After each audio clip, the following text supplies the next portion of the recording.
GS Singh institute of pharmacy, Parasrai, Dhondi, Laharpur road, Sitapur. सत्र 2023-24 के लिए प्रवेश प्रारंभ। D pharm, B pharm, PG diploma in journalism and mass communication, PG diploma in computer application. देश में इन दिनों समान नागरिक संहिता को लेकर बहस छिड़ी है। पक्ष और विरोध में लोगों की तरफ से तरह तरह के तर्क दिए जा रहे हैं। इसी बीच यूपी के पूर्व कार्यवाहक मुख्यमंत्री डॉक्टर अम्मार रिजवी ने समान नागरिक संहिता का समर्थन करते हुए कहा कि भाजपा नेतृत्व वाली केंद्र सरकार द्वारा UCC लागू किए जाने की पहल सराहनीय है। देश को एक कानून, एक संविधान की बेहद जरूरत है। पूर्व कार्यवाहक मुख्यमंत्री गुरुवार को महमूदाबाद स्थित मौलाना आजाद कॉलेज में PM मोदी के नेतृत्व वाली केंद्र सरकार के 9 साल पूरे होने के उपलक्ष्य में मीडिया से मुखातिब हुए। डॉक्टर अम्मार रिजवी ने PM नरेंद्र मोदी की तीसरी बार प्रधानमंत्री बनने की वकालत करते हुए क्या कहा, आइए पहले उसे सुन लेते हैं। आपका बहुत बहुत स्वागत है और मैं आपके माध्यम से चाहता हूं कि हमारी भावनाएं जो हैं वो माननीय प्रधानमंत्री जी तक, नेतृत्व तक के पहुंचाएं और जनता तक पहुंचाएं कि जनता को एहसास करना चाहिए कि इस 9 साल के अंदर कितना ज़्यादा काम हुआ है, कितना ज़्यादा विकास हुआ है, कितना ज़्यादा गरीबों का हित हुआ है, कितनी ज़्यादा किसानों को की स्कीमों को जो है वो ज़मीन पर लाया गया है और कितनी ज़्यादा स्कीमें जो हैं, योजनाएं किसानों के हित में हो रही हैं। देखिए, यूनिफॉर्म सिविल कोड का मामला ये है कि इसमें अपोजिशन अलग बात कर रहा है।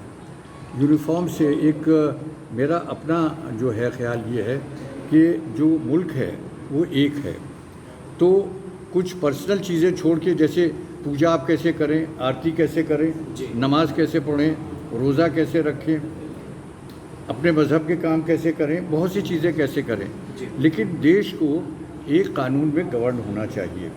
मैं आपको मिसाल इसकी बात बताऊं कि 1580 में जब अकबर हिंदुस्तान का बादशाह था तो उस वक्त एक बहुत बड़ी घटना घटी और उसको हमने सुलाकुल के नाम से एक बहुत बड़ा जश्न भी किया था, फंक्शन भी किया था। उस वक्त की तत्कालीन प्रधानमंत्री जी इंदिरा जी आई भी थी वहाँ आगरा में, फतेहपुर सीकरी में, कि एक साहब कोई हज पे जा रहे थे और उन्होंने कुछ अपना पैसा जो था वो यहाँ किसी उनके मित्र के पास, जो मुसलमान नहीं थे, नॉन मुस्लिम थे, उनके पास रखवा दिया।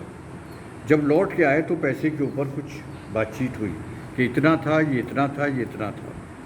उन्होंने उसको पैसा जो था वो अपने यहाँ कोर्ट के अंदर केस दायर कर दिया। जो चीफ जस्टिस था उसने ऑर्डर ये किया कि ये पैसा इन्होंने ले लिया है, एक तरह से बेईमानी की है, अमानत में ख़यानत की है, तो इनको कैपिटल पनिशमेंट दिया जाए, यानी सज़ाए मौत दी जाए।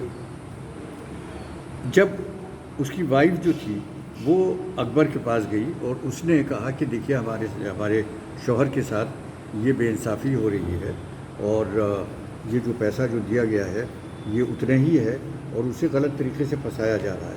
अकबर उस वक्त मालवा जो आज मध्य प्रदेश है उसकी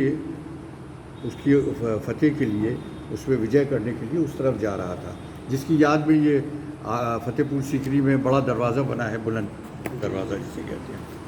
तो बहुत मसरूफ़ था तो उसने कहा कि मैं वापस आ जाऊं और उसने ऑर्डर दिया कि जब तक कि मैं आ ना जाऊं इस ऑर्डर को स्टे रखा जाए। पूर्व कार्यवाहक मुख्यमंत्री डॉक्टर अम्मार रिजवी ने केंद्र सरकार की जन कल्याणकारी योजनाओं को गिनाया। कहा कि जब से भारत को G20 का नेतृत्व करने का मौका मिला है तब से पूरी दुनिया को G20 को पता चला है। इसी तरह हाईवे और एक्सप्रेस वे को लेकर उन्होंने क्या कुछ कहा, उसे भी सुन लीजिए। के लिए 1-1 किलोमीटर की लाइन लगती थी।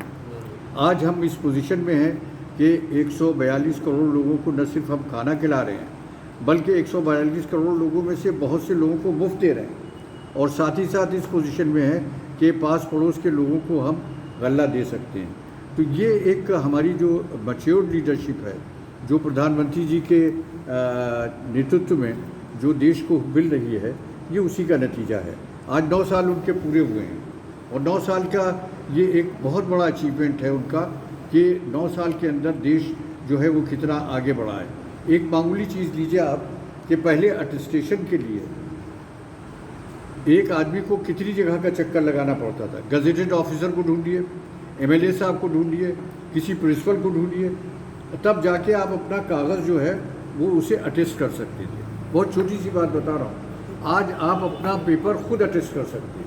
ये कितना बड़ा अधिकार। और मैंने वो प्रधानमंत्री जी की स्पीच सुनी थी जिसमें उन्होंने कहा था कि अगर हम अपने नागरिकों पर विश्वास नहीं करेंगे तो कौन करेगा। अगर हम अपने पेपर पे लिख रहे हैं अटेस्टेड तो मानना चाहिए, क्योंकि हम एफिडेविट दे रहे हैं तो एफिडेविट तो मान रहे हैं आप, लेकिन अटेस्टेशन हमारा नहीं मांग रहे हैं। ये कौन सी बात है। ये अधिकार जो जनता को सारे मिले हैं, ये प्रधानमंत्री जी का, नरेंद्र मोदी जी का जो सबल, जिसे कहते हैं मैच्योर्ड, एफिशिएंट जो लीडरशिप है, जो पब्लिक के लिए है, जिसके जनहित के लिए है, ये उसका नतीजा है। तो आज फॉरेन पॉलिसी में मैं जैसा बता रहा था आपसे कि सारी दुनिया में आज हिंदुस्तान की इज्जत है। अभी तक कोई जानता नहीं था, इससे पहले मलेशिया G20 का हेड था। कौन जानता था कि मलेशिया जो है G20 का हेड है। आज G20 को पूरी दुनिया जानती है, जब से भारत को मौका मिला है इसका नेतृत्व करने का, कि G20 होता क्या है। G20 सारी दुनिया में पता चला, उसका इम्पैक्ट जो है वो सारी दुनिया में हुआ। इसी तरह से आज आप अभी बात कर रहे थे, सड़कों की बात कर रहे थे, हाईवेज़ की बात कर रहे थे, एक्सप्रेसवेज़ की बात कर रहे थे। तो ये सारी चीज़ें जो है वो कितना डेवलपमेंट हुआ है इन 9 साल के अंदर प्रधानमंत्री जी के नेतृत्व में, इसका अंदाज़ा जनता का हर आदमी लगा सकता है। बताने की ज़रूरत नहीं है कि अगर हम फ्लाईओवर से गुज़र रहे हैं, अगर हमें पूर्वांचल जाना है, अगर हमें दिल्ली की तरफ जाना है, हर तरफ हमें अंदाज़ा हो जाएगा कि क्या काम हो रहा है। तो इसके लिए आज हम अपनी तरफ से और यहाँ महमूदाबाद की जनता की ओर से प्रधानमंत्री जी को बधाई भी देना चाहेंगे। और साथ ही साथ हमने अभी हमारा चल रहा है महासंपर्क अभियान। मुझे कई जगह पर जाना हुआ और मुझे ये देख कर खुशी हुई कि माइनॉरिटीज़ के लोग, जब मैं माइनॉरिटी कहता हूँ तो मैं खुल के बात करूँगा, क्योंकि माइनॉरिटी में सरदार भी आते हैं, सिख भी आते हैं, जैन्स भी आते हैं, सब लोग आते हैं। ये लोग तो उनके साथ हैं, लेकिन मुसलमान पहली बार जो है उनकी तरफ, प्राइम मिनिस्टर की तरफ झुक रहा है, मोदी जी की तरफ झुक रहा है। तो और जब उनसे पूछिए कि आगे प्रधानमंत्री कौन होगा, तो कहने लगे जिसने हमारा मकान बनाया है, जिसने हमारे लिए बिजली दी है, जिसने हमें गैस दिया है, हम उसी को प्रधानमंत्री, जिसने हमें गल्ला दिया है, किसानों के बैंक में कितना पैसा ट्रांसफ़र हुआ है, इस चीज़ का अंदाज़ा जो है किसान ही कर सकते। मैं भी किसान हूँ, हमें भी पैसा मिला है कुछ, तो इस वजह से आप जनता तो है जिसकी खाएगी उसकी गाएगी, तो ज़रूर समझें आप। तो ये एक बहुत बड़ी वो है।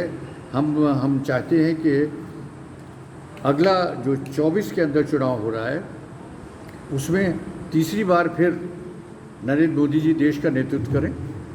और ये उनके लिए नहीं कह रहा हूँ, बल्कि 142 करोड़ जो जनता है उसके हित में है कि नरेंद्र मोदी जी तीसरी बार भारतवर्ष के प्रधानमंत्री बने।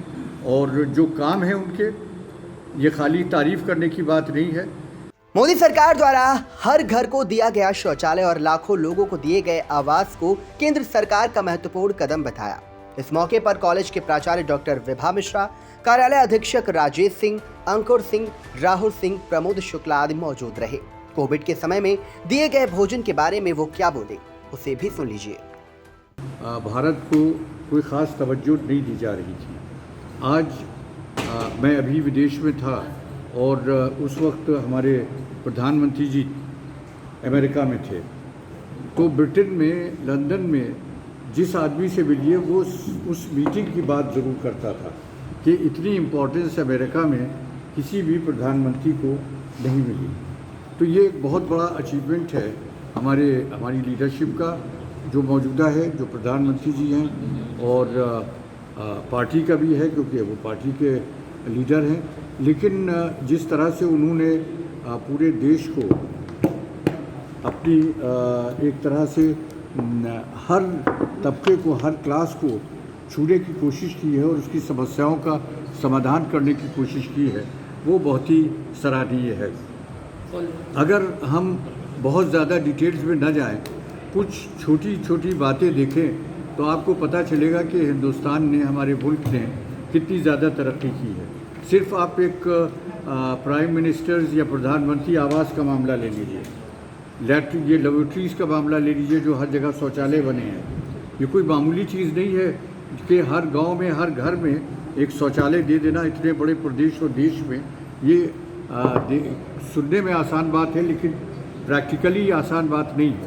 आज लाखों लोग जो हैं, जो बेघर थे, उनको घर मिल गया है, और इसमें कोई ये नहीं कह सकता कि ये घर जो है देने में किसी प्रकार का कोई भेदभाव रखा गया हो, पार्टी का रखा गया हो, धर्म का रखा गया हो, जात का रखा गया हो। जिसको ज़रूरत थी उसको मिला। मैं अब जिस महल्ले में रहता हूँ, ये संगत का महल्ला है, हमारे पीछे हमारे सफाई कर्मचारी लोग रहते हैं।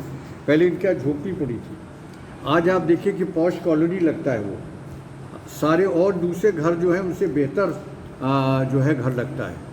लाइट का, जो बिजली का इंतज़ाम है, जो नगर पालिकाओं को और इनको अर्बन इंस्टीट्यूशंस को जो सरकार ने मदद दी है, आज हर तरफ रोशनी हमें नज़र आती है। ये कोविड के ज़माने में किस तरह से खाना दिया गया, करोड़ों लोगों को खाना दिया गया। आज पड़ोसी मुल्क में खाने की प्रॉब्लम है। रूस, आपको पता है, इतना बड़ा मुल्क था जब इंडिया, ये सोवियत यूनियन था। मैं सोवियत यूनियन, रूस कम से कम 1.5 दर्जन बार गया होगा, और वहाँ पर ऐसा लगता था कि ये मुल्क कभी जो है वो किसी तरह से इसमें कोई कमी नहीं आएगी, या कहीं से ये अलग नहीं होगा।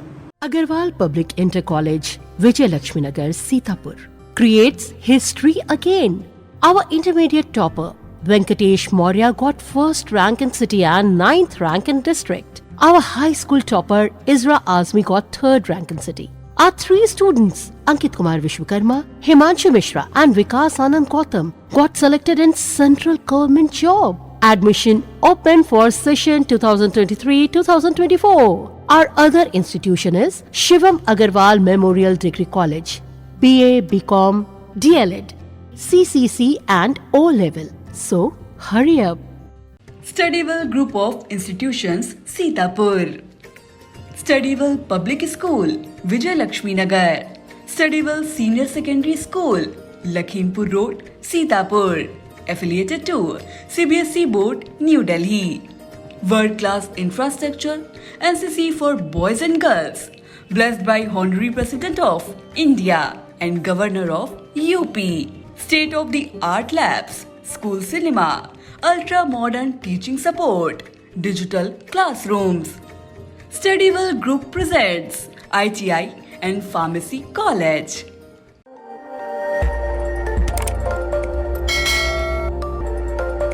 खबर आपकी, नजर हमारी। देखते रहिए आई इंडिया।